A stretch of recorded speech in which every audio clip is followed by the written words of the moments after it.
Hey, I'm Matt Manny. Thanks so much for joining me for today's devotional thought taken from You're Not Alone. Today is day number 4. You're not alone when you want to give up. I was about 7 or 8 years old, and my dad had signed us up for myself and my little brother to go on a canoeing trip with a whole group of fathers and sons going down a local river in our town, the town where we live. And so I was kind of apprehensive, and my dad reassured me, hey, everything's going to be okay. I was always kind of anxious a little bit as a kid. My older brother's much more adventuresome and willing to try things and take risks than I was. But my dad said, no worries, I'll be in the canoe with you. Everything's going to be okay. And so as we came out that Saturday morning, it was beautiful, the sun was shining, it was getting warm out, and so as the day began to heat up, it was a welcome relief to be able to walk through the water there as we got our canoe settled into the river. And we got settled in, and probably a dozen or more other canoes and different fathers and sons and folks were kind of gathering around. People had coolers and they were putting drinks in there and sandwiches and snacks, things like that. Some guys had fishing poles, and we got our life vests on and got settled in. The guy who was leading the group gave us some simple instruction, told us about how to go ahead and paddle and watch out for currents and rapids and how to navigate different things like that. He talked about the fact that there would be a couple of bridges that we would go under, some roadways, and then as well some train trestles to watch out for. And so we got in, and as we're going, we're paddling along. The first time I've ever been in a canoe, so I'm kind of getting the getting the handle of it and getting the hang of it. And so I'm in the front, my dad's in the back steering. And I remember as we're going through, we're getting to some shallow water, and so we kind of hit bottom a little bit, and so we're trying to scooch forward, hopped out of the canoe and pulled it forward. I thought, this isn't so bad, it's not deep at all, there's nothing to worry about.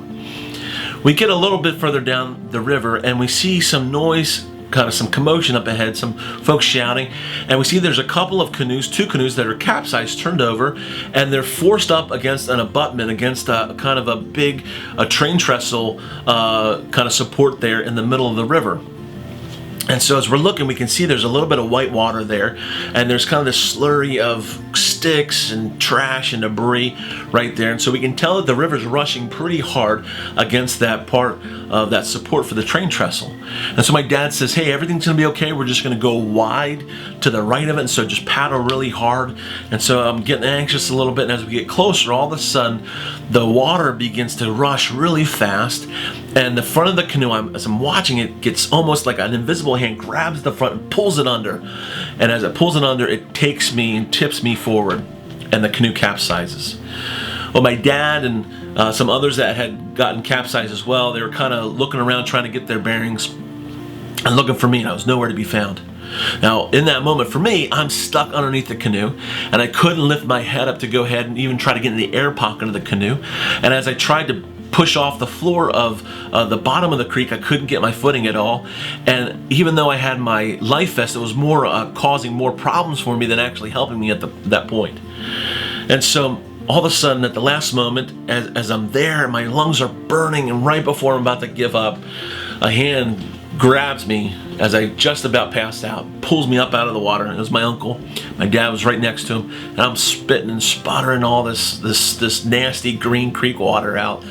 It was one of the most crazy, anxious, fearful experiences that I ever had as a kid. And sometimes we feel like that in life, where our lungs are burning, our emotions are pushed and they're raw, and we're ready to give up, and we don't know if we can go any further.